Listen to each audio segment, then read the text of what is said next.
I want to ask you, what are your thoughts on the current climate in America today?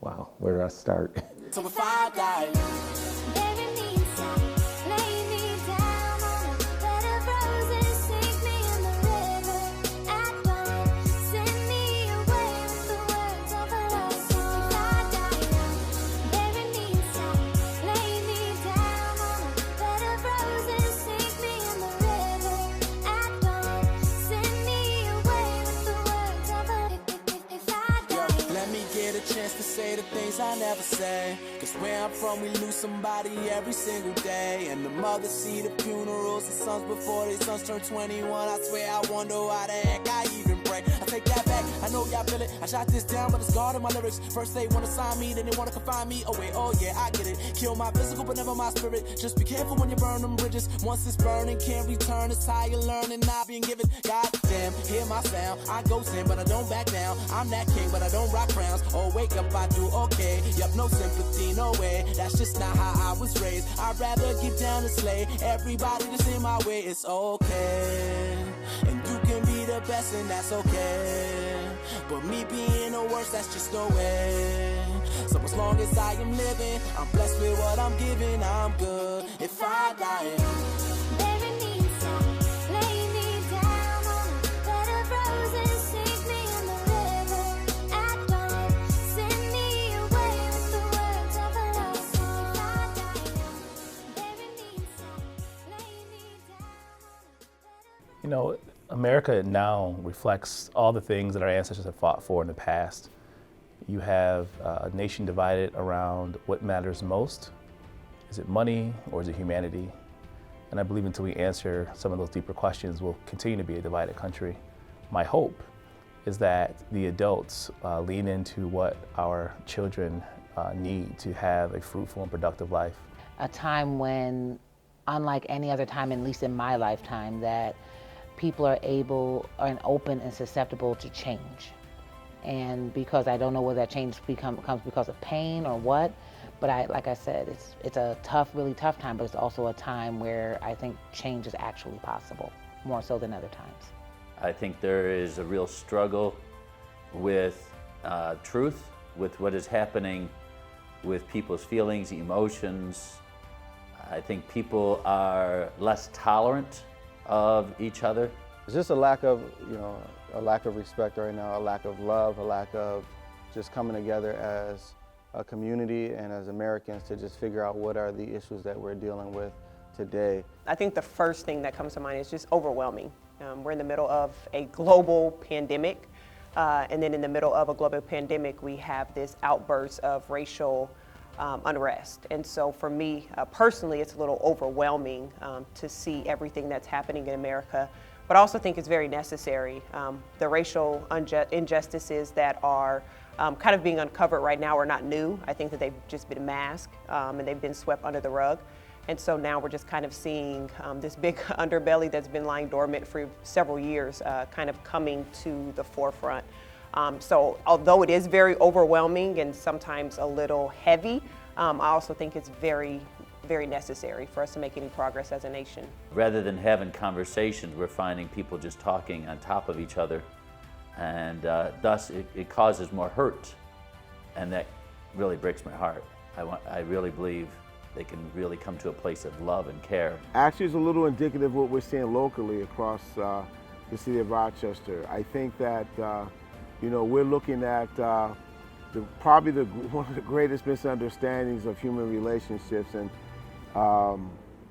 that we've seen in a very long time. I think for the most part, we're putting politics in front of relationships.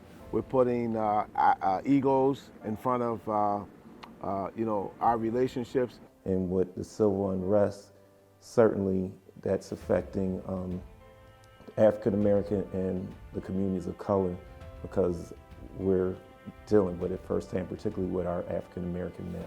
The nation is very sensitive. Everybody's super sensitive. Anything that is said, people are sensitive about it. Anything that's done, people are sensitive about it. That sensitivity speaks to the change that is happening in America. There's injustice, there's social injustice, there's government obstruction. There's just so many things going on. And I think that currently, we're showing as adults that, we're setting a very bad example in some cases for our kids to follow. I think that we can learn to disagree intelligently, respect each other's differences, and walk away with a newfound knowledge of who we are as individuals based on not only how we deal with our differences, but how we continue to have relationships with people that we have differences with. Students, teachers, parents, the community at large are just really unsure about where we're going right now. One of the positive things that's happening, though, is that this is allowing us an opportunity to talk about what's happening as far as racial relations are concerned, and the commitment of the community and working together and trying to make things better. And so humanity must matter most. We must make decisions that provide opportunities for all students to achieve their own greatness and to ensure that systems are not created to prevent them from achieving all that they can be. I think that there's a small minority that are interested in keeping things divisive, but I also see a lot of positivity and hope for the future with a lot of the people who are interested in making sure that this is a time of growth and a time of development for everyone. In this climate right now is that people want justice. They want justice for things that have happened in the past. They want justice for things that are happening now. And they want justice for the future, because we want to have children who are able to live in a society to where they can feel safe and they can feel like they are appreciated and they can feel like they're wanted.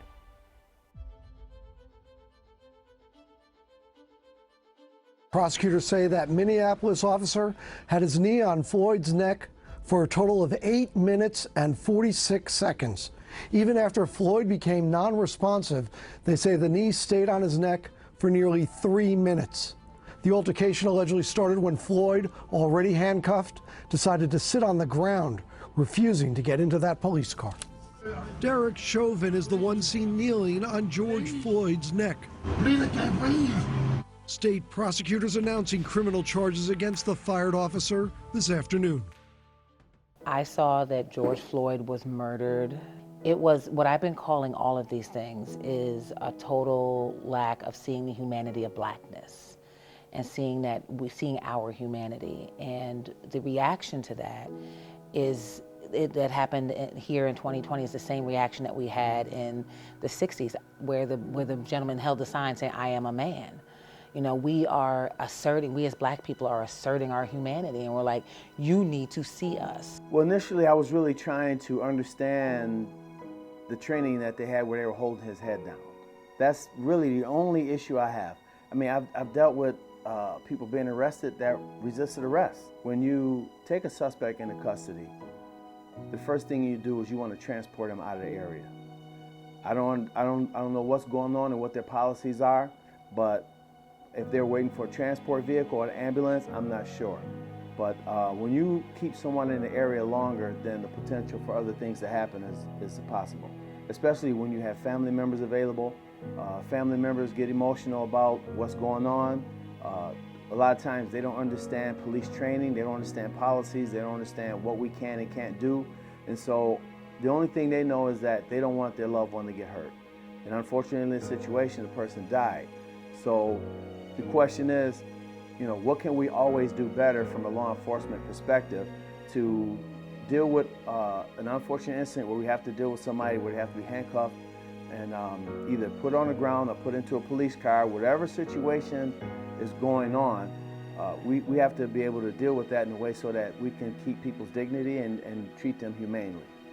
I was sad, I was disappointed, I was surprised, but not surprised because again, historically, we have had injustice when it comes to our communities of color dealing with police. When a person tells you that they can't breathe, you certainly should have removed, because that was against their procedure anyway, and he should have took his foot or his knee off of George Floyd's neck. That should have been the first thing, because that was just, regardless of who it was, that was the humanity that he didn't listen to a person that was crying out for help. And then the police was holding him down. He kept saying he couldn't breathe for 11 times before the police stopped, and before he stopped breathing. One of the hard parts for me was when he was crying out for his mom. And anybody that is of color know when you're crying for your mama, it's serious. I think George Floyd, for me, as a mother, hearing a grown black man cry for his mother, it created a different level of trauma than some of the past incidences that we've experienced. And the George Floyd instance was just very cut and dry. There were no other extenuating circumstances, or let's see the footage first. It was just very cut and dry. The officer's knee was on his neck in an extensive amount of time, and he died.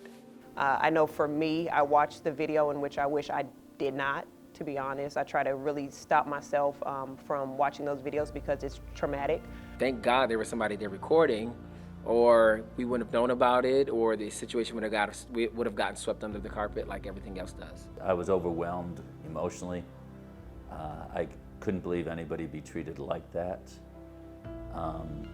It was just the place where you run the gamut of emotions. You're angry, you're frustrated, you're upset, you're sad.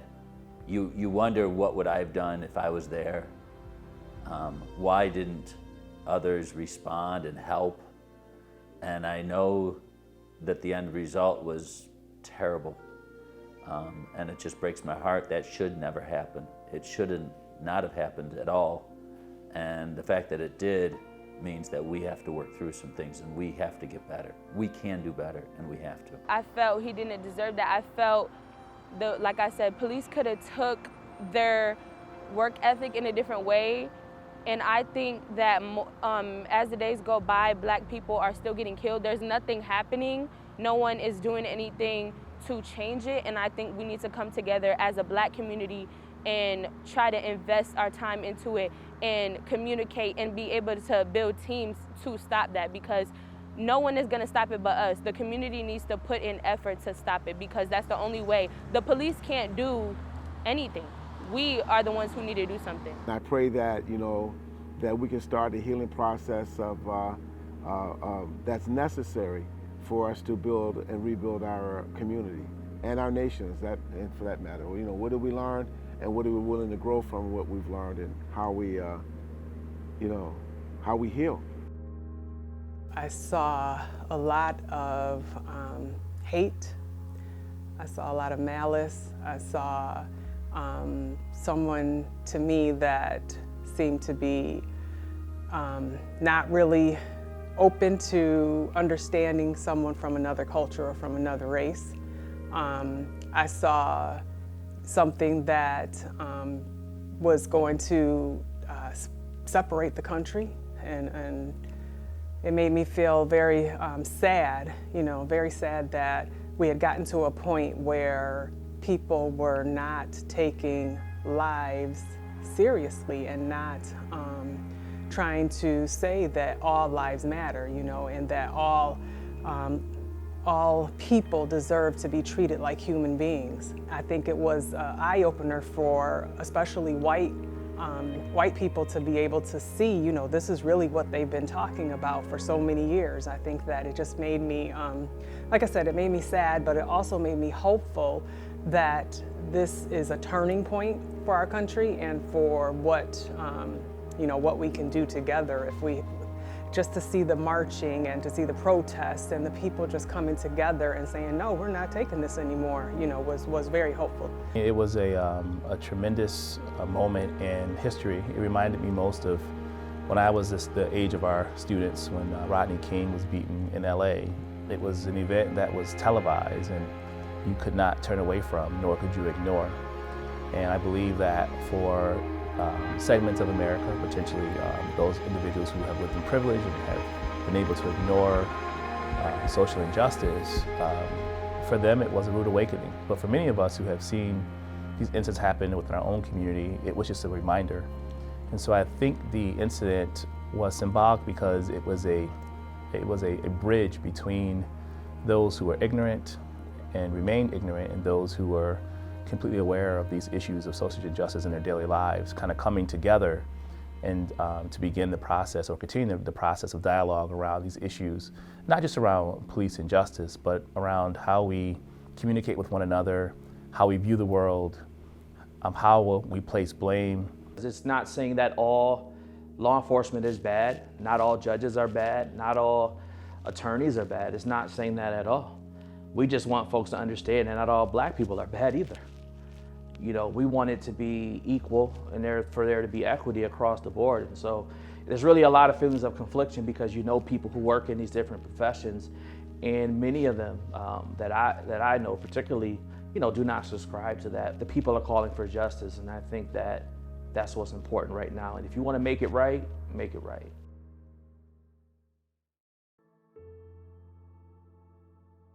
There's so many things the officer could have done different. Not killed him, not laughed about it, not sat there and tried to justify what happened. The officer could have held himself accountable. I think there are a lot of things that officers should do and could do differently. The first thing I would say is this idea of community policing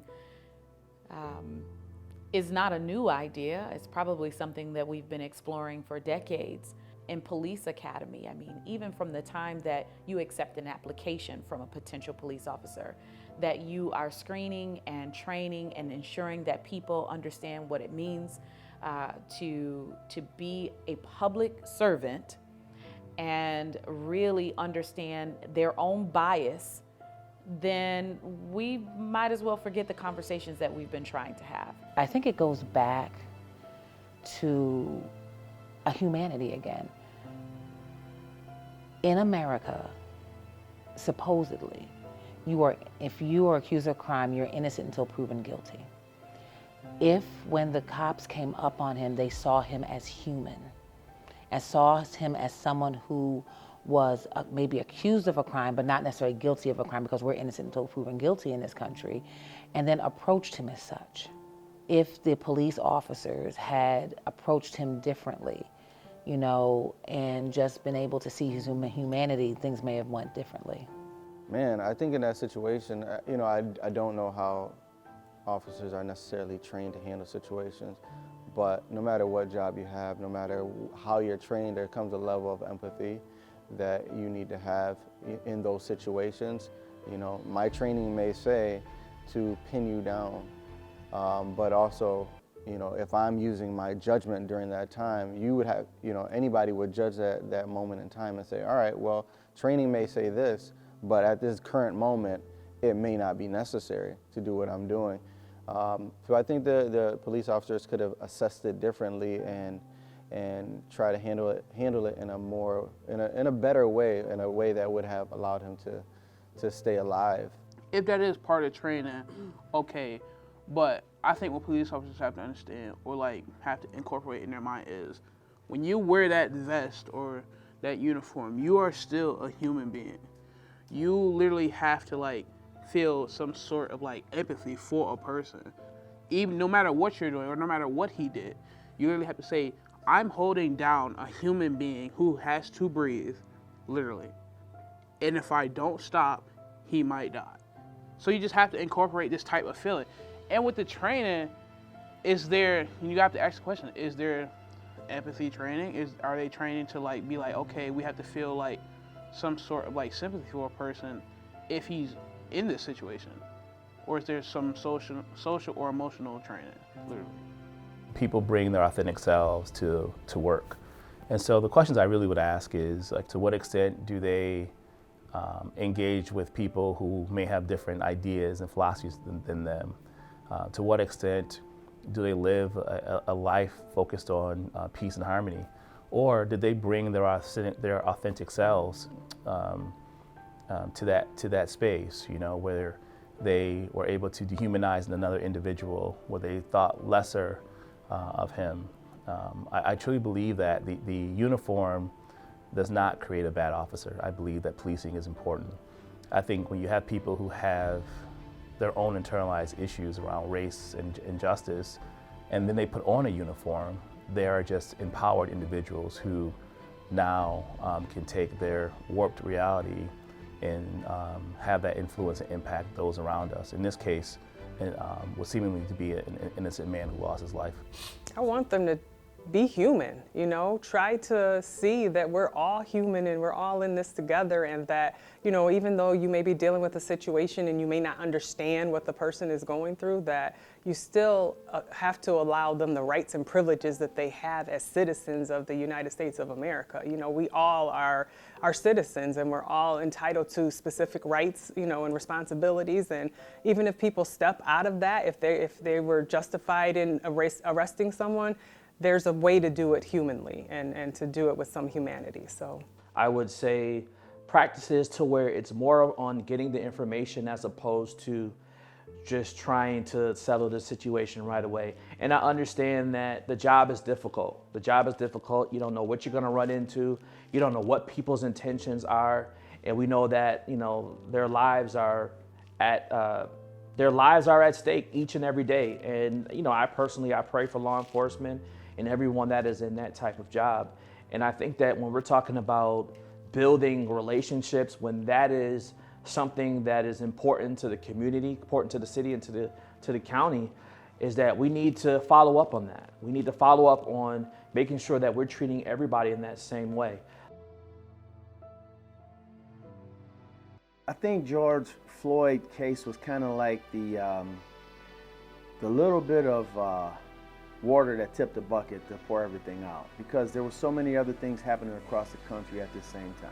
And then the last couple of years we had all these other incidents that happened where unfortunately unarmed African American men were being shot by the police. It was just that one incident that sparked the protest. I think it was the people were saying, hey, listen, do the police have a license to just kill people at will?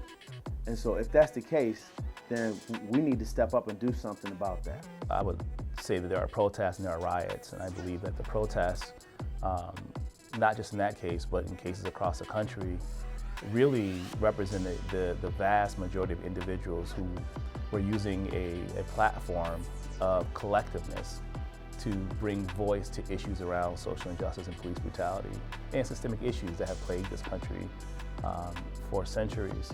When people walk and they march quietly, no one heard them, right? So they said we keep, you know, behavior is a communication of unmet need. The bigger the behavior, the bigger the unmet need. And so in this case, people tried, you know, they try running for office, they try, you know, signing petitions, they try all these things, and eventually no one hears them, so it spills over into a full-on uprising. The people have a right to protest.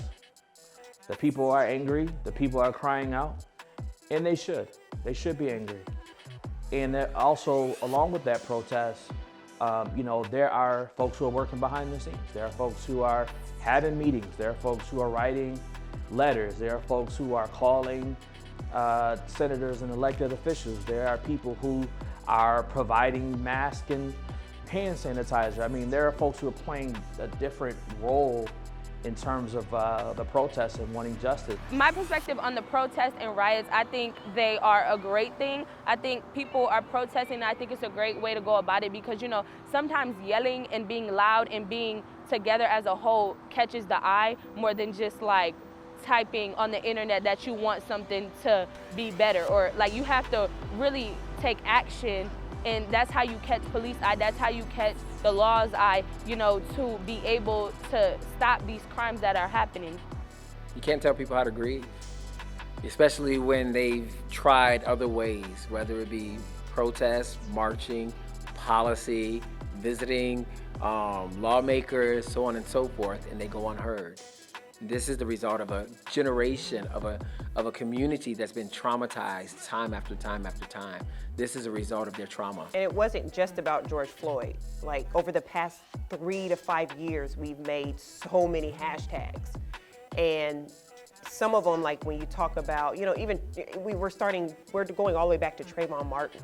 You know, Mike Brown, all of these, there were somewhat gray areas. There were evidence, there were no, you know, evidence that maybe this person was in the wrong. Maybe this person was harming someone else. Maybe somebody felt like, you know, their life was being threatened. But with George Floyd, there was no gray area. It's straight. I mean, it's there. It's black and white. We've seen it. And so I think that there was a certain level of anger that rose up in almost all of America at that point, and that was just a manifestation of something that was lying dormant for years. You know, people are hurting. And when people are hurting, they respond different ways. I believe protest is one of the great parts of our nation, to be able to protest, be able to have a voice. I'm appreciative of our nation, that they allow you to have a voice. I mean, we've seen change throughout the years, decades. We've seen change because of protest. Protest is a wonderful thing. I think, unfortunately, it got hijacked by others with wrong intentions. I believe the original intentions behind the protest were pure and genuinely wanting change, and change that's needed, reforms that are needed. But to see it hijacked, and what I think happened when it got hijacked was it caused people to be distracted from the real issue. And so rather than focus on the real issue was, we need reform, we need police reform, all of a sudden people started talking about the rioting and the destruction. The riots, I think, are something separate. That was, those are individuals who chose to take advantage of an opportunity to at times loot or to cause damage. My personal opinion is that the riots would never have occurred if we were addressing the root causes of the issues that caused this type of fragmentation in the first place.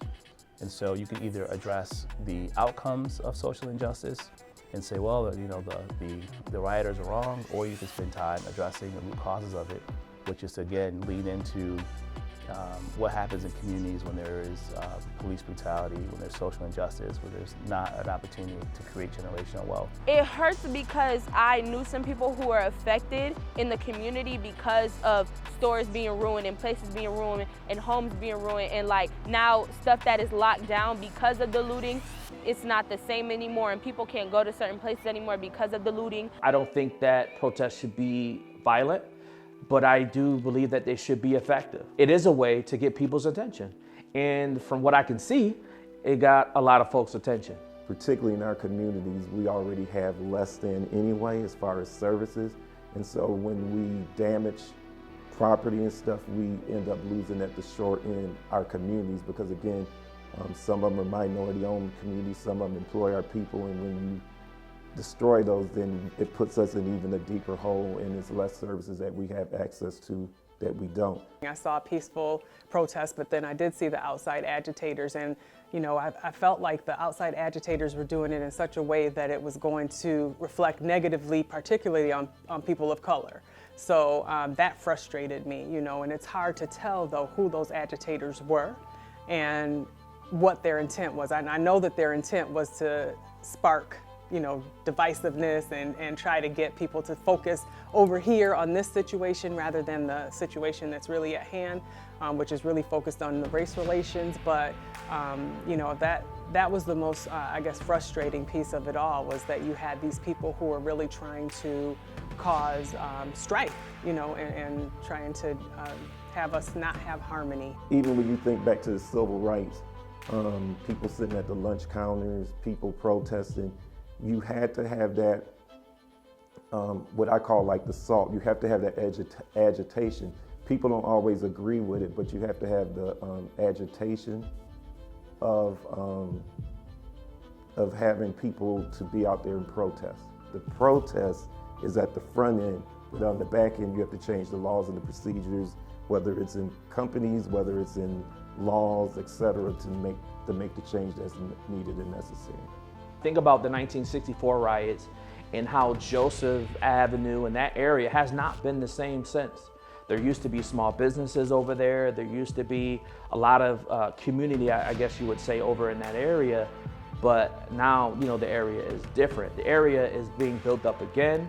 Just knowing that, we live in these neighborhoods. We don't need to be doing that to our stuff.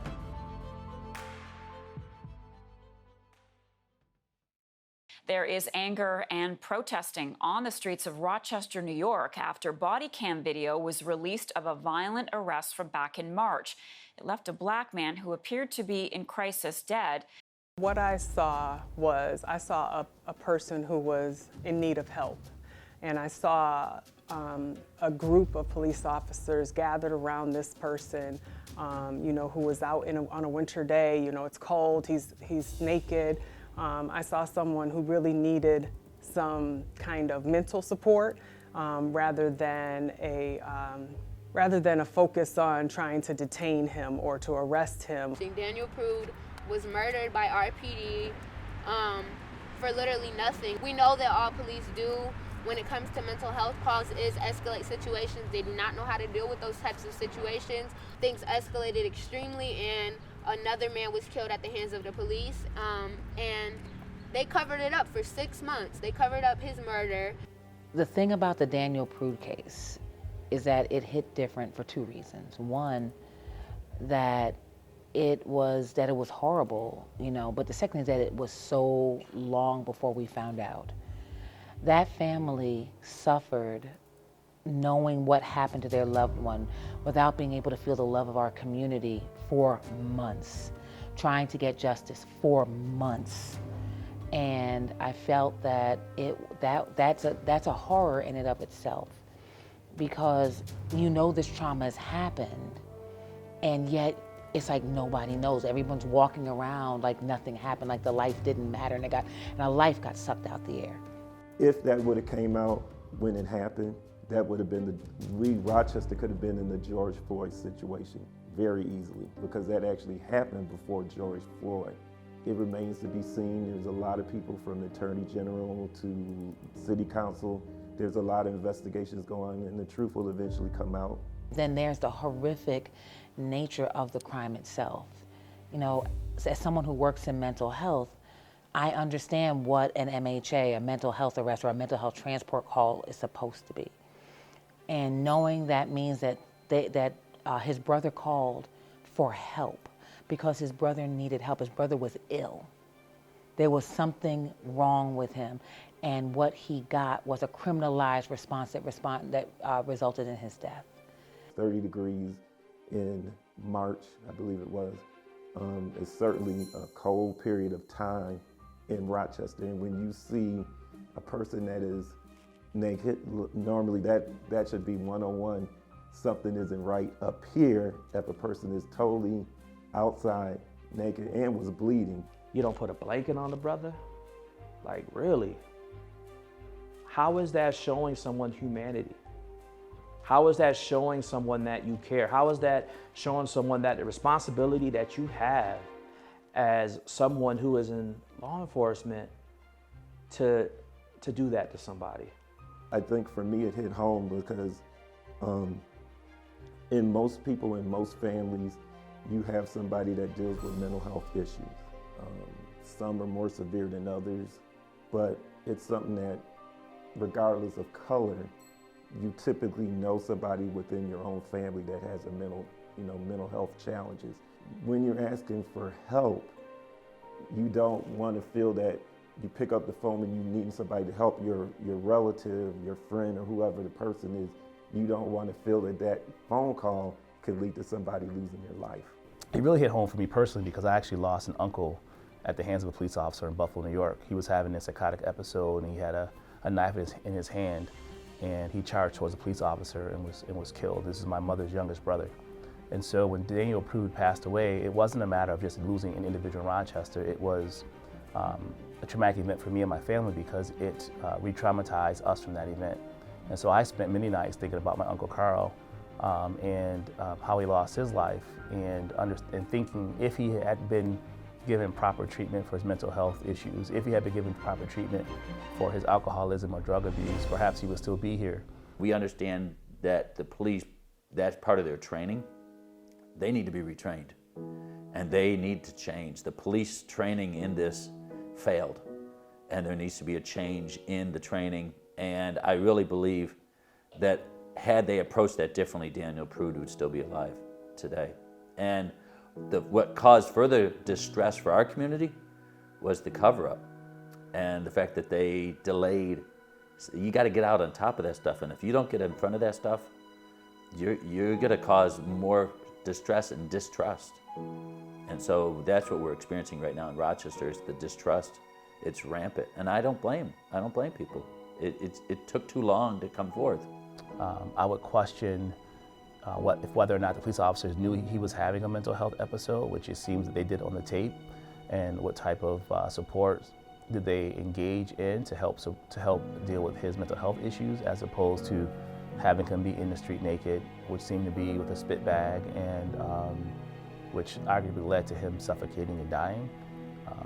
So I don't know if it's a matter of overall training efforts. I'm not certain if it was a failure on all systems, the healthcare system, police system, but in the end, we know we have an individual who is having a mental health episode.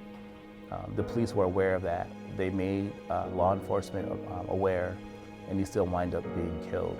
And it really just speaks to the amount of empathy that needs to take place, you know, not only from police officers, but from just the community. You know, I was kind of shocked that, you know, while this was going on, that this is happening at like 2 in the morning or so. And I'm sure that the neighbors and the community could see and hear what was happening.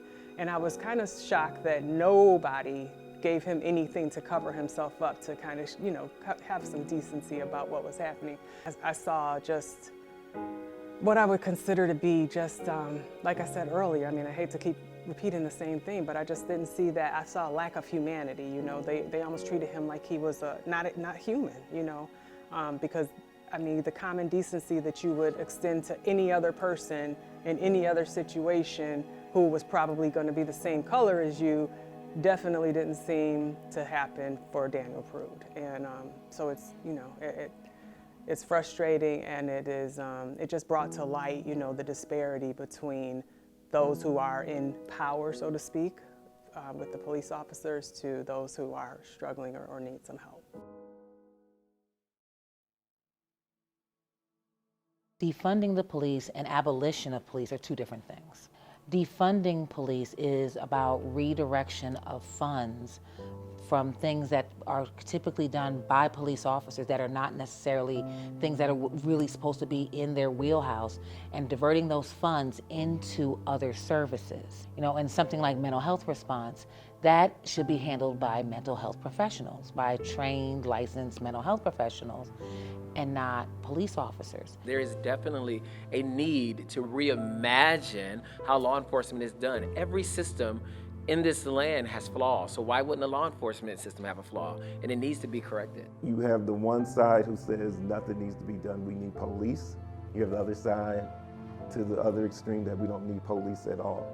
So with that being said, we certainly need to come more, at least more toward the center, because fundamentally we need to look at training the police, because from the humanity piece, because a common denominator in all these things, there's a lack of humanity with that person that's in that crisis situation and how they're handling it. I think police officers are asked to do things that are outside of their level of experience, outside of their level of education, outside of their competence level. And I think that makes them ineffective in the things that they're supposed to be doing. And if the relationship is broken, policing is going to be ineffective. And so that refund or that defund, it can go into areas where people in Black and brown communities can feel safe, whether it's community policing. What does community policing look like? People who want to be in law enforcement, they can come out of those communities so that they can effectively relate and build and serve and protect because they know their community. Certainly for me, to get rid of cops altogether is probably not the answer. I look to, there's certain things that you do need police in situations. So just to give you an example of that, is that unfortunately the incident that happened when we had the shooting and we lost, unfortunately, the 2 young people.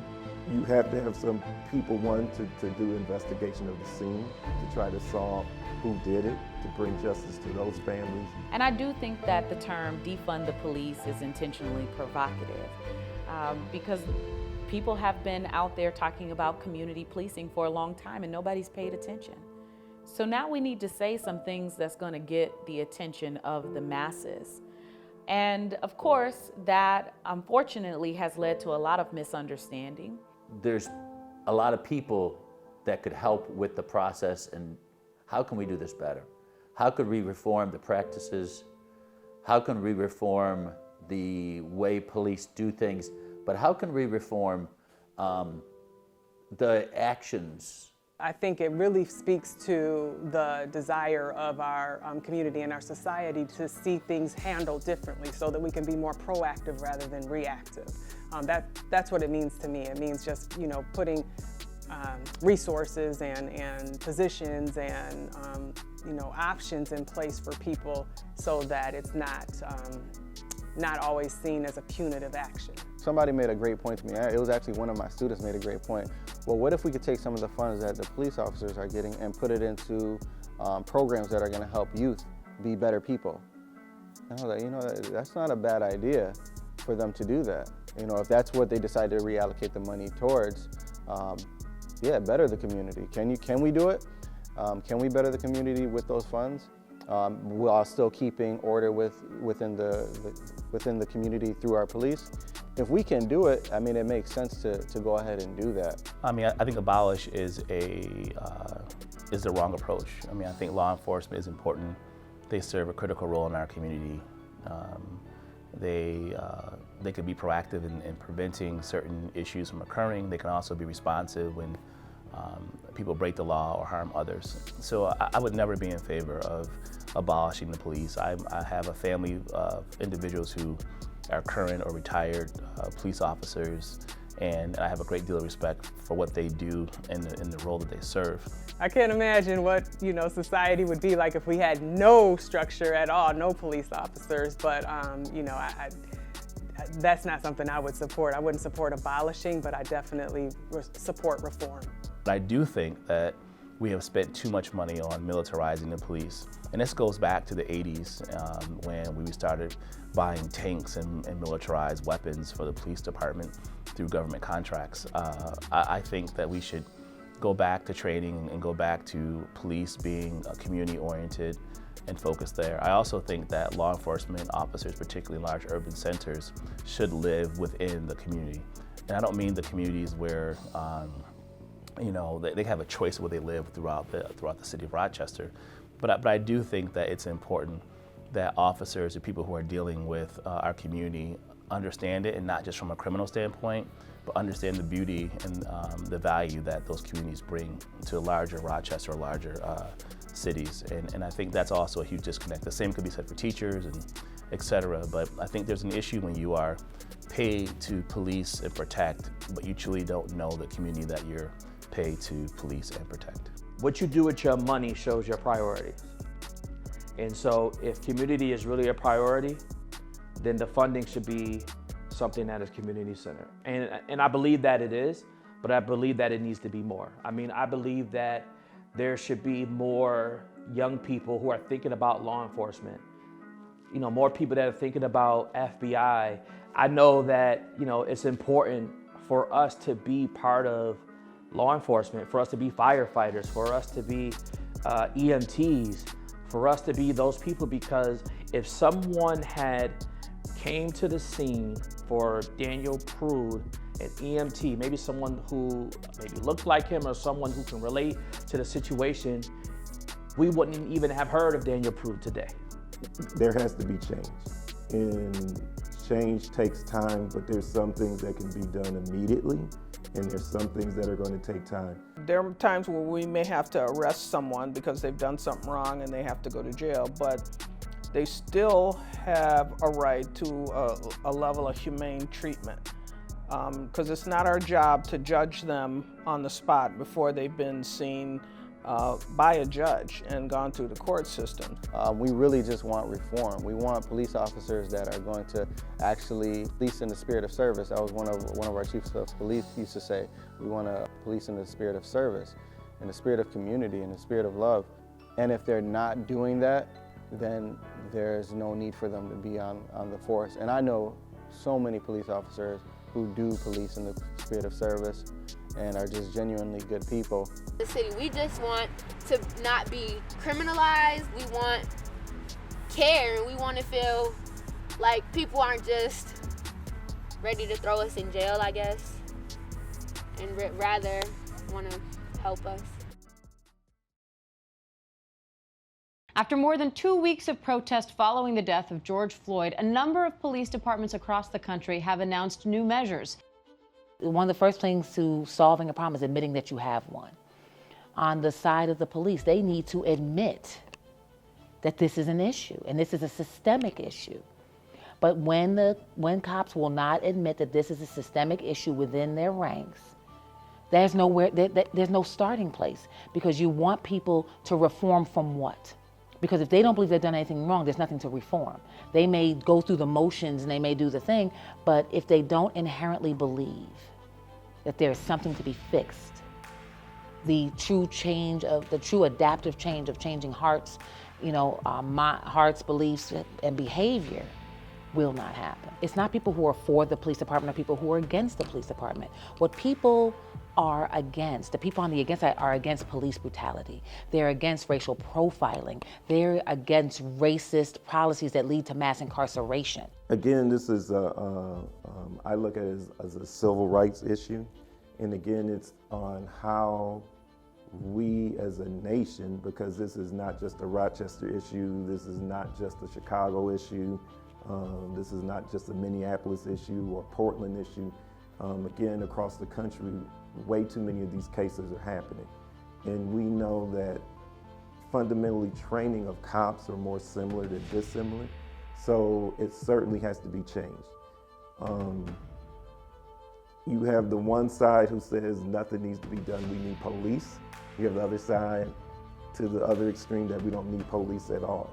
So with that being said, we certainly need to come more, at least more toward the center, because I think for that situation is that, or for any situation is that, certainly we need more mental health counselors, we need people who can address certain issues that cops don't get.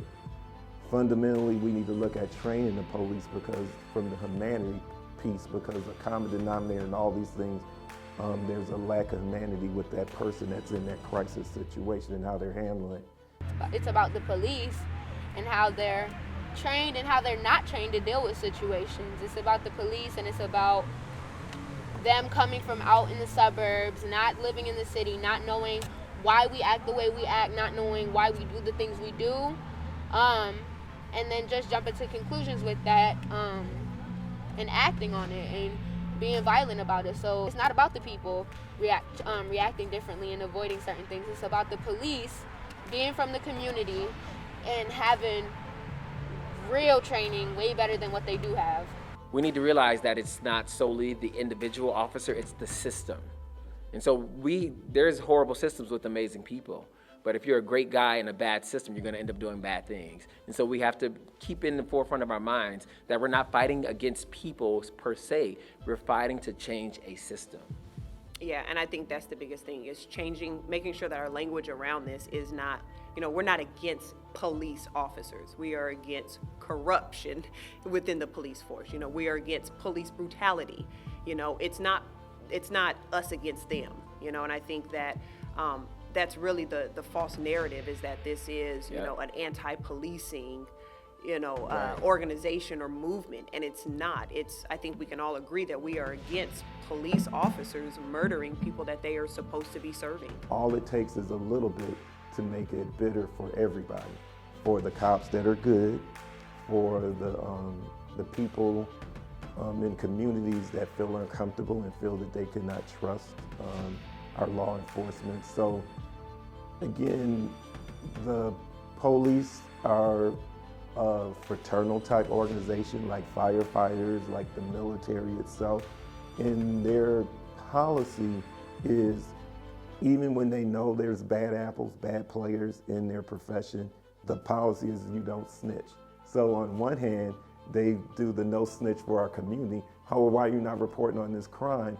But then the people who are supposed to protect us will have the same problem when, okay, I know that cop is bad, I know that he do bad things, but I'm not gonna say anything, because as a profession, I have to protect the blue. I think unions throughout history have had an incredible part of the American workforce. I think they've done some great things. I think there's times that they have protected their own, which has been less helpful. I think in the situation we have with the police right now, our unions are trying to figure out how to respond, and they're struggling. And I believe there's times when they protect the police when they shouldn't. I would love to see unions become more transparent, because if they don't become more transparent and own the problems, it's going to cause more distrust. And we need the unions, we need the leadership, we need the police to police themselves and to stop themselves from messing up. I wouldn't want to be a part of a group of police that was doing wrong things. I'd want to stop it. And so I think unions are doing all of us, and especially their own unions, a disservice by covering up. And I understand there's a process, I get it, but they needed to be more transparent. And certainly with George Floyd and with others, the lack of transparency is horrible. I was on a crime scene a few weeks ago, and I'm standing there, and a police officer gets out of the car, and it turns out to be a childhood friend of mine. I hug him, we talk, we laugh, and everybody at the crime scene is looking at me like I just hugged the enemy. We have to realize once again that some of these men, some of these women, they're great people. They're putting their lives on the line. And so we have to keep that in mind, still at the same time calling for the system to be reformed. Personally, I know cops, a few cops, and they're African American. Internally, they're struggling too, because guess what? As law enforcement officers, they know that if they have kids, that their kids can experience the same thing that any person of color can experience. So again, when I said there's no difference on what your profession is, so it's almost like you're working in the profession that you know there's some bad players, but those same bad players could be against a member of your own family. So it's a reality. And I think one danger that we move into when we make this seem as if it's an anti-policing movement is we discourage good people from becoming police officers. If everybody's gonna hate the police, then no good people are ever gonna sign up to be hated. And so for me, you know, if I have a son and he wants to grow up to be a police officer and he's a man of integrity and I know that he is gonna be a good police officer, I would want him to be a police officer. But I would want him to be a police officer under a department that operates in integrity and they value the life of the people that they're serving, the communities that they serve in. A system that considers everyone they serve and not just the few people that they serve. In order to change, some of it will be changed by laws and policies and procedures. Some of it will be changed by the heart, where they have to be willing to, when they know that they see things that are not right by their fellow officers, they're going to have to do the right thing. What we're discovering in our community, which is causing a paradigm shift, and how all these institutions are actually changing the way that, and should change the way that we've done policing, the way that we've deal with disabilities, and the way that we deal with mental health. All these institutions across the board are restructuring and really analyzing how do we make these approaches different with people who are suffering from these things. And I think it's timely, and I think that in analyzing those pathways, I think it's important for us to be able to really honestly be honest with ourselves. Is it working or is it not working? And if it's not working, what do we need to do to fix it? And that's a hard discussion to have. It's not so much waiting for to respond in order to talk. It's actually being able to listen to what the person is saying before you respond, and respecting that person may have an idea that we need to hear, and moving forward with that. I think that's critical, and I think that's very important. Not waiting to respond to a person, but actually listen to the person and being open-minded, to what they have to say. So I don't think the responsibility is on the citizens to make the police feel welcome. I think it's a partnership, and I think that the people in the city have to see officers as a resource and a valuable resource. And you don't see that if the only time you engage with them is when someone in the community is doing something wrong. So how we actually engage with the police officers becomes really important. And that doesn't mean, them just showing up at cookouts, but like being authentic in their approach and understanding what citizens really need from them. I mean, sometimes it's not a matter of arresting, but it could be a matter of people understanding their legal rights. It could be a matter of just seeing their presence and not one where they're scowling, but just waving and being friendly and knowing that they have an opportunity to be a resource when there's need. I think proactive policing is also extremely important. The school resource officer program, for example, if done right, you have a teacher or in this case, a police officer serving as a teacher who can support the development of students in school so that children don't see police officers as someone who's adversarial, but again, as a resource and asking questions around, what's a misdemeanor and, what type of training do police officers have? I think there is a relational piece that's extremely critical and important. And I think for our community, we need to have those type of positive engagements so that when we see an officer, we don't think that we're under the assumption that we're guilty, but that they're there to serve as a resource for us, that they work for us to protect us, and not to make us live in a state of fear. And I believe the vast majority of officers would love to have that type of environment. It's actually less stressful for them. But unfortunately, and historically, there have been officers who have done grave and dangerous things to our citizens, and it's hard to not question the intent of an officer. And I would probably say that it's very hard for officers to not question the intent of people who they believe might be criminal in some nature. So it's going to take a holistic approach, but it really starts with relationship building and understanding one another before we move forward.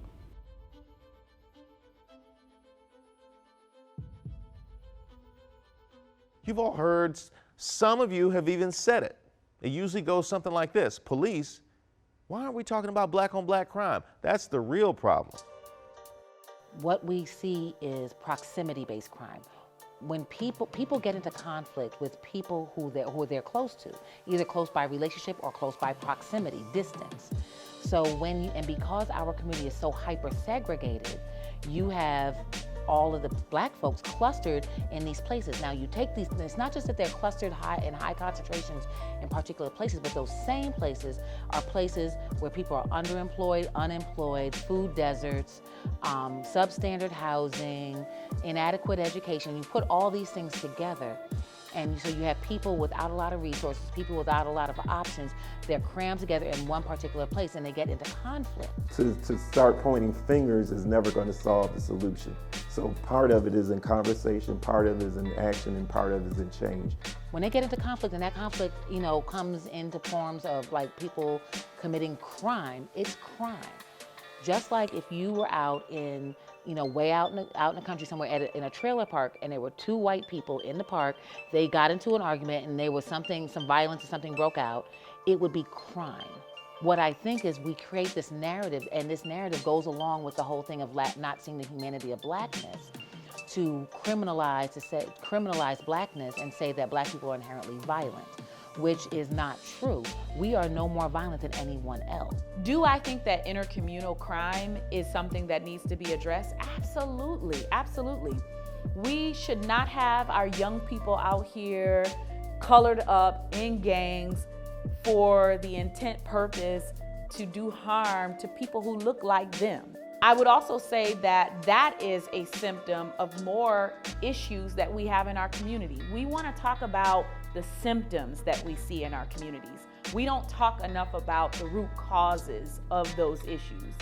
The fact that families are highly impoverished, that there's lack of opportunity, the fact that our graduation rates are low, that there's not enough resources for children to have the support that they need, that families don't have the care, the child care at a very early age that they need for their children. We have to get to the root causes of these issues. What would make a young person grow up and want to join a gang? Let's figure that out. And then we'll be able to solve the issues around intercommunal violence. So if people want to use terms like black on black or anything like that, I think sometimes that can be used to be distraction to some of the arguments. Yes, do we have black on black crime? Absolutely. Do we have white on white crime? Sure. Do we have white on black and black on white? We have it all. And so just crime is a problem, and we need the crime to stop. And so I don't think those conversations usually, they end up nowhere, and they don't really help at the end of the day. The thing that we can address about ourselves is that, our crime statistics are much higher right now compared to the rest of the nation. And I do believe we have to address that. I don't want people to use that to take us away from what's going on with police reform. I don't think people who are radicals on one side look at us and take our argument seriously. and they don't take the argument seriously because we have so many people that are in our community that are being killed due to gang violence, due to gun violence. And I think it should be addressed. I think it's important that we all take a good look at what's going on in our communities and figure out ways to solve those issues. At the same time, we can figure out how to fix police reform and come together as a community.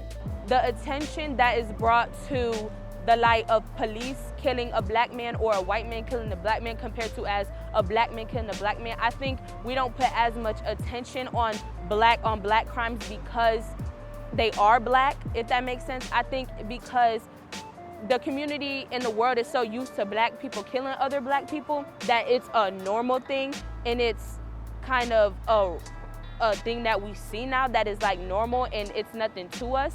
I think, but compared to if we see a white man killing another black person, unarmed or not, I think that's when it's a more bigger problem, just because it's a white person killing a black person.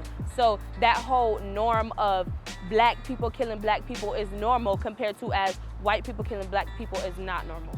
Look at the neighborhoods and the things that come into our neighborhoods and the things that are being done in our neighborhoods. There being drugs pushed into our neighborhoods. It's literally, that statement is literally just to combat, or not just to combat how we feel, basically. And I'm not gonna say it's a myth, because people kill people, literally. Black people kill people. We're poor, look how we live. Like, some of us gotta get government assistance, all this, all that, literally. And I'm not justifying killing people, but like, come on now, we living crazy right now. And we've been living crazy. This is something that has to be stopped, or should have been stopped a long time ago, literally. Us destroying our community, some of us don't own nothing. It's not our community. People come to our neighborhood all the time, build something. It's on every corner, really.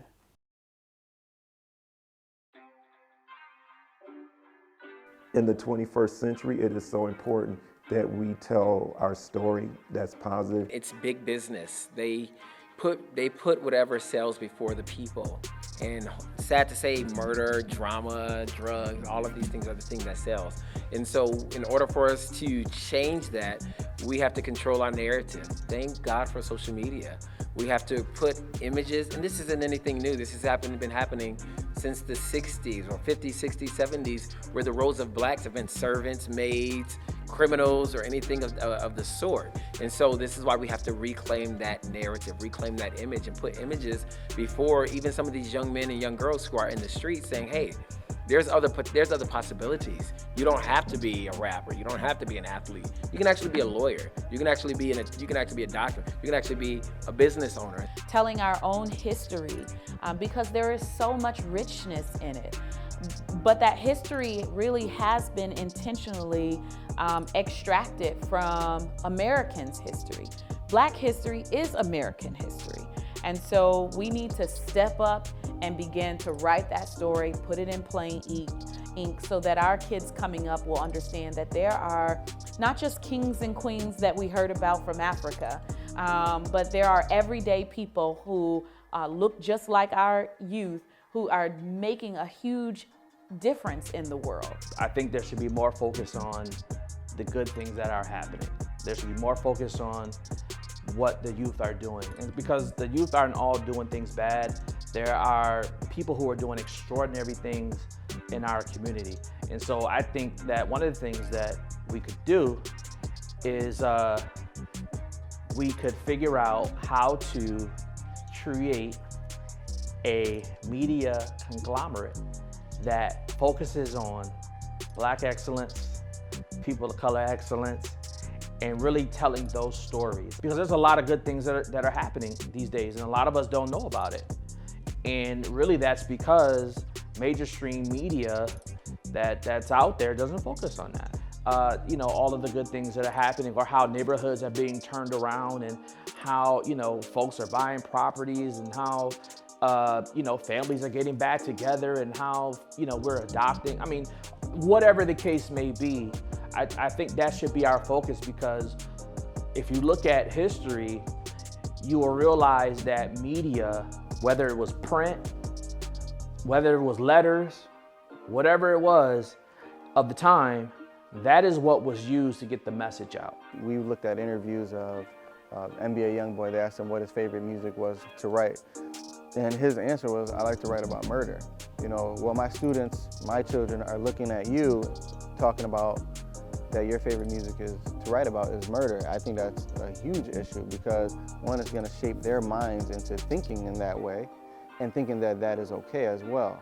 But not just them, people outside of our community, white people outside of our community, police officers outside of our community are the one, they're seeing these same people and passing judgment on all of us based on their interaction or what they've seen. What a black person can do in the community affects all of us. So when you have a huge artist who likes to rap about murder and who likes to talk about those kind of things, that starts to affect all of us. So anything that someone does in the community that gets a spread, that affects everybody. So we want the PR team to reflect in a good way, to empower women, men who are becoming lawyers, police officers, doctors.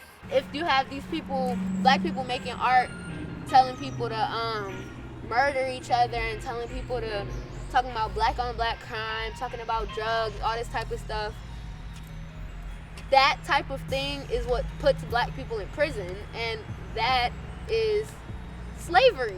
That's mass incarceration is slavery. So it's all, I feel like it's all a part of the system, but I think we need to definitely address it when we think of white people and how they get their views on black people. It's usually based off the media and based off what they see on TV or what they see on social media. And these artists is what they see on, are what they see on social media and stuff. So I think immediately seeing that there, to think that all black people are like that and that all black people are gangbangers and drug dealers and whatever the different stereotypes are. So yeah. So they think this is what we want, and that's what they're telling us that we want. But if we come out and say, this is not what we want, you know, and people begin to do it, like the example I use of this is the natural hair movement. When black women took a stand and said, I'm going to wear my hair the way it came out of my head, it was years of this. And years of this, and years of this, and saying, we're not gonna do it, we're not gonna do it. And eventually, mainstream dominant culture caught up. The media is so influential. Sports, music, entertainment is so influential in our society in general. So we have to be careful because again, he that controls the images control the mind. So with our young people, we have to be careful because there's a fine line on that negative. You know, I think most of the PR we see, there's an agenda behind it, and many times the agenda behind it is either wealth or power. And it's usually the people that need to be lifted up aren't included in that. And I think sometimes when you see the musicians or artists or celebrities, they may be speaking to the hurt, but they're not speaking to the hope. And there's gotta be hope somewhere. There's gotta be somebody to lift up. Because what's interesting is many people who are speaking and saying those things are successful. And they've succeeded, they've climbed above others to get there. But yet they're telling others this is our destiny. And I don't believe that's the destiny. I don't believe murder's the destiny. I don't believe death is the destiny. I believe our destiny can be life and it can be success. I don't believe we have to, you know, I think what's important is we have to pick who we listen to. And picking who you listen to matters. Because I have noticed that there are celebrities on all sides of the aisle. And it's kind of like a seed sown. Those seeds that get sown in you will spring up and produce and reap whatever it is. And if you keep sowing negative seed, you're gonna reap negative. But if you sow positive, and we need the kids to be encouraged, we need the young people to be encouraged to realize there is hope. For me, I have a personal brand, right? Mama Mel is part of my brand.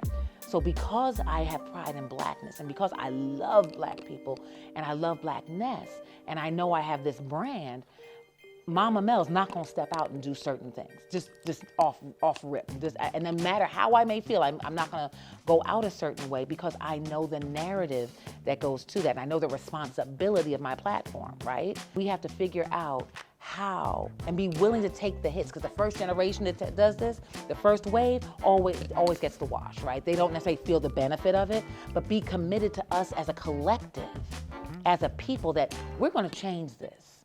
And this is like, if the rappers say, this is the type of music I'm gonna make. And then people say, look, whether, as long as, I'm gonna buy it. People say, I'm gonna buy it, right? Common, Common was, Common, they said he was a marginalized rapper because he wasn't talking garbage, right? But there was many heads over the years who did this, who didn't necessarily get the widespread fame because they didn't fit into the dominant culture's narrative of us. But if we say, this is who we are, and we put our money with it, and we keep it going, eventually, because they want to sell, because the color is green, the dominant culture will move in our way. The thing is, we've got to understand our value the way the dominant culture does. It's education, getting them when they're young before they even get to that point where they're pushing these kinds of things, like to even know that somebody says they like to make music or videos or whatever, anything that's glamorizing murder is that's troubling, But, we just have to continue to try to just push positivity, keep having the kids and the youth see positive role models and positive images of blacks and, of minorities. And just positivity, if you continue to see, your teachers and your administrators and your congressmen and your president and others being, people of color, I think that kind of shifts some of the rhetoric and some of the thinking, to see, there are people that look like me that can do positive things too. Even in the civil rights movement, when people look at historical, you had people like James Brown singing songs like Say It Loud, I'm Black and I'm Proud. Those became protest anthems of the time we living in. Marvin Gaye, Stevie Wonder, even Aretha Franklin, Respect. They were putting songs that became hits that made a lot of money that people were buying, of influencing the culture. Certainly through their music, they have a responsibility of infusing that consciousness through their music. If we're getting out a message that is saying that black people and people of color are human beings, that we're intelligent, that we are worthy to be in this country that we built, then those are the stories that need to be told. In our families, we have to have those conversations. In our community, we have those conversations. And even sometimes, even with the artists, we have to call them out on it. We have a responsibility.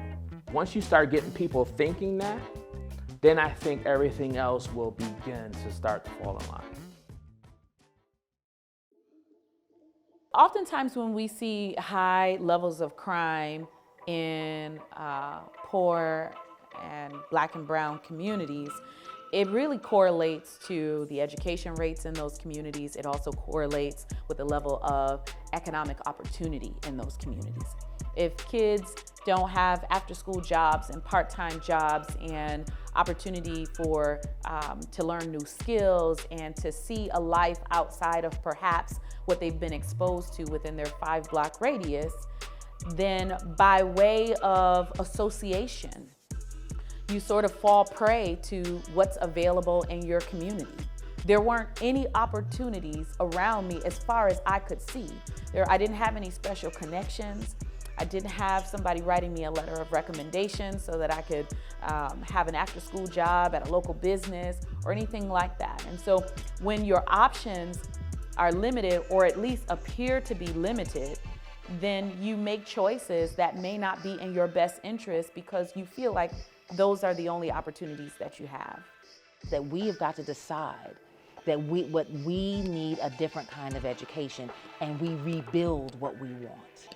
Because we need education, because we're relational people.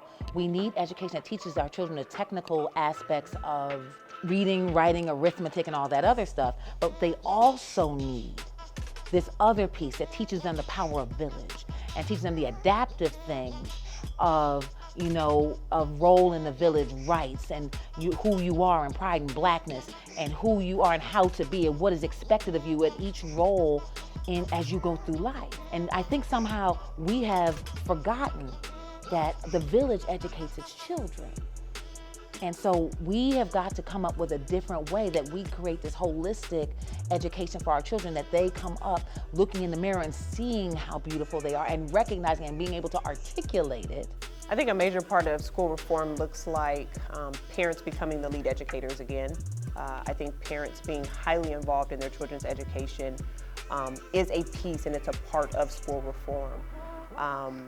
I also think that school reform would look like the appropriate resources being funneled back into inner city schools so that there's not such a disparity and such a disproportionate amount of wealth being in the suburban schools. I take a Christian worldview. I think that parents are the lead educators, should be the lead educators, that we should drive curriculum, we should drive change, we should drive policy. And so I think that parents being highly involved in their children's education is the beginning of school reform. The transformation can only begin if we truly understand the root causes of what works and what doesn't work. And so school play a vital role in that. And so I would push and challenge school systems to create robust and meaningful experiences where those stakeholder groups work together to define what they want, and then the system itself is built around that. And it's a constant check and balance between what we intend to do and what's actually happening as we move toward a shared and intended outcome. I think East has done that well, and I think school systems have the ability to do it if they truly lean into the thoughts, wishes, and desires of those who matter most: students, parents, staff, and community. That's one of the things I love about East. You know, we make sure that we give kids opportunities to know that you can do something different with your life. You don't have to be out on the corner selling drugs. You don't have to be, you know, just doing things that are negative or doing things that aren't going to help your community. We give them opportunities to see what real life work is like, real life experiences, you know, even just doing this documentary with you. Our students typically don't get to utilize video equipment like that, you know, not widely across the district. I was in a high school, and there was a group of senior students, and one of the young men said, "I've been in this school 4 years and I've never had a teacher of color." That's not a good thing to say when we're talking about the 21st century, but that's a reality. When you see people that look like you doing positive things, you're more likely to do positive things. I believe education is a major hope for this next generation. It always has been. Education's always been huge, but unfortunately, again, it's been hijacked by people that are causing the education failures in our system. And so when we're riddled with kids that don't graduate. And when you don't graduate, it causes you to have lesser opportunities. I think that's one of the major reasons why we started our school. I saw our kids in our community not graduating. When you live in a community and half the kids graduate, something's wrong. Especially when you're putting in 25 grand a year per kid and you can't graduate them, something's wrong. And when money's involved, usually the ones who end up losing are the kids. I love what you're doing. I love the fact that you're investing into the next generation, and that's really what I see. There's a number of leaders out there who are actively trying to invest in the next generation. They're willing to put their time, they're willing to put their money and invest, and I think that's the hope.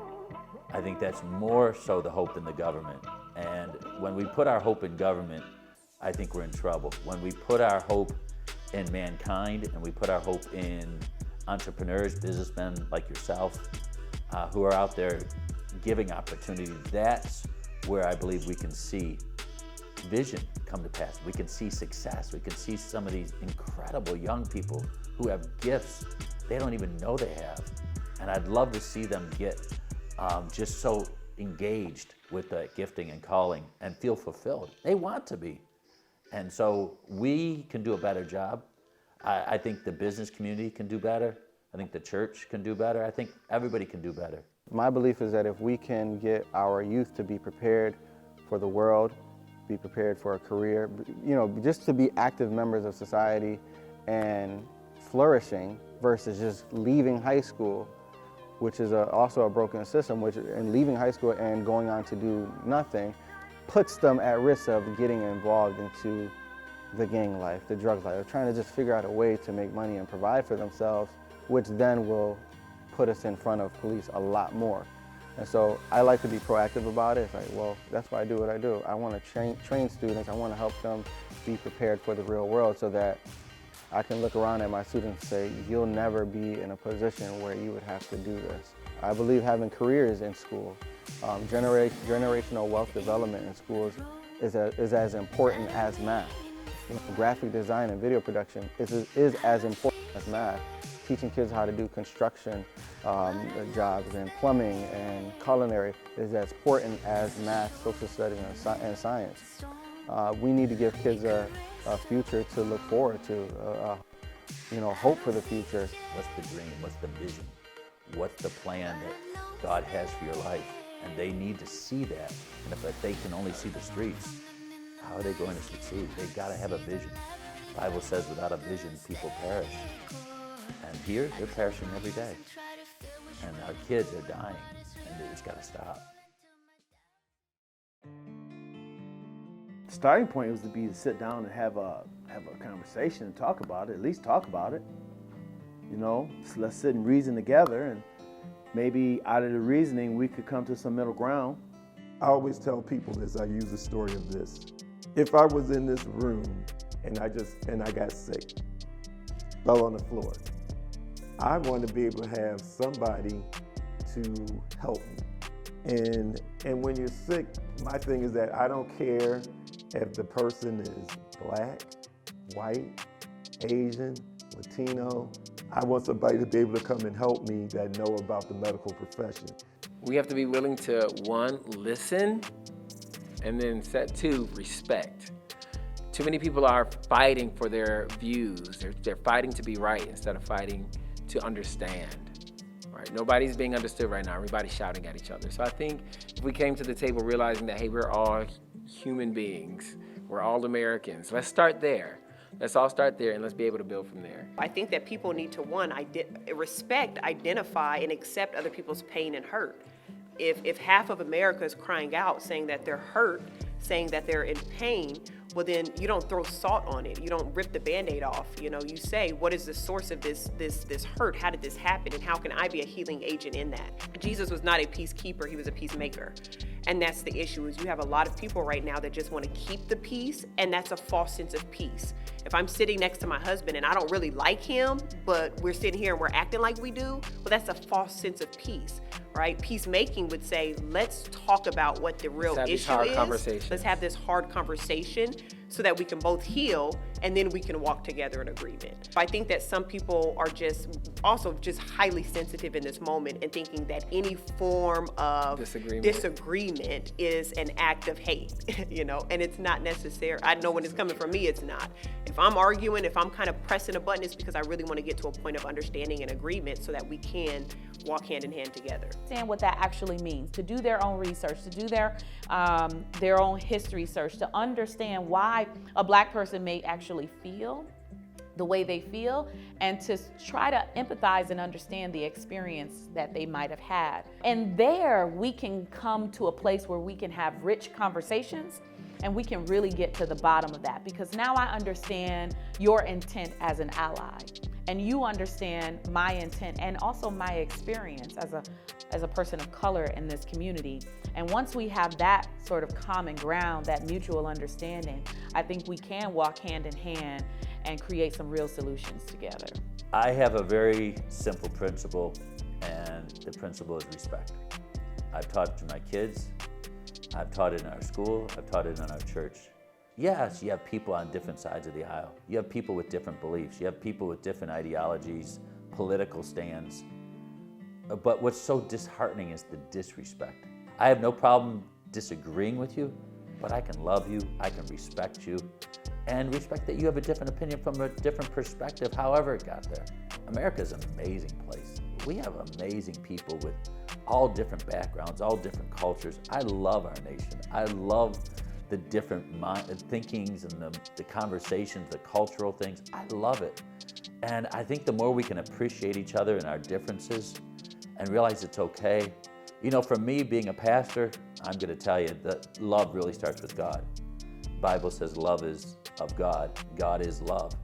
And for me as a Christian, I genuinely try my hardest to love everyone. What America really needs is God. We need God to move in our nation in a big way. I just feel like if we can all come together on these issues and have these real conversations, we can find a middle ground. So it's just a sad time, but you know, I feel like there is hope for the future. We just have to begin to have these conversations and just show love to each other. Everything starts with a self journey, and then I think it's about being vulnerable, reach out to others around you, and to hear their stories and value their stories, but to also challenge constructs and contexts that may not be necessarily accurate. I truly believe that, you know, we won't become better as American society in isolation. That means isolation in our own political views, isolation in our own religious views or beliefs, isolation, you know, et cetera. So I think we have to force ourselves to come together. Post-COVID, post-election, we have to find ways to come back together, or we're going to continue and to perpetuate this divide in our nation, in spirit, in our actions, and I don't think, you know, love will be attained across different political groups. I'm hoping and I pray that we do move towards a better tomorrow. Our kids depend on it. Our kids need it, and I think our nation will crumble if we don't. At the end of the day, everyone is gonna have to want it. So if we want to stop hating people and we want stuff to be better in our community, I think we definitely need to drop the hatred and just remember that we need to come together as a whole and as a community, as a team, and not think about all the hate and try to think about what we can do so that it's benefiting us, the police, and our community as a whole. You gotta learn how to, like, if I have a different opinion than you, okay, I respect that opinion, but we have to, like, literally come to the point where, like, this is the bigger problem. Small beefs, they all gotta stop, man. Small beefs, like arguments, I'm a Republican, I'm a Democrat, that has to stop. Either way, that has to stop, because there's a bigger picture. Everywhere I'm going, we're talking about this. We're stopping class. If you're in class with me, we're stopping class to talk about this. And I'll debate with anyone, really, like, it doesn't matter. Because at the end of the day, we're gonna walk out with different opinions. You're gonna have your strong opinion, I'm gonna have mine. And I'm gonna respect you at the end of the day. Because you were able enough to stand with me, debate with me, instead of sitting in the back of the room and just be like, oh, can class go on already? Because that's where the problem is, really. Like, kids is like, oh, can we just go on with class? People just want kindness. So that's what we're gonna do. We're gonna teach and train officers, you know, to engage people, in particular young people, with several levels of kindness. I believe by and large, you know, most officers are doing that anyway. What becomes important is that in my role is taking that whole concept of looking at what engagement looks like, look at best practices of engagement, and look at young people and asking the questions. What do you need from us? What can we do to be better? The one thing that Jesus talks to us about is just loving your neighbor as much as you love yourself. And I know it's cliche, but it really comes down to that. If I love somebody as much as I love myself, then I'm gonna treat people the right way. I don't have to agree with them. I don't. There's plenty of things I don't agree with people, but I still show them the same love and respect. And I think that we need to get that from both sides of the aisle. We can disagree and still love each other and come together as a people. We as a society have to get to the point where everybody matters, everybody has value, and we have to look for the good in everybody. And when we look for the good in each other, we become a better society.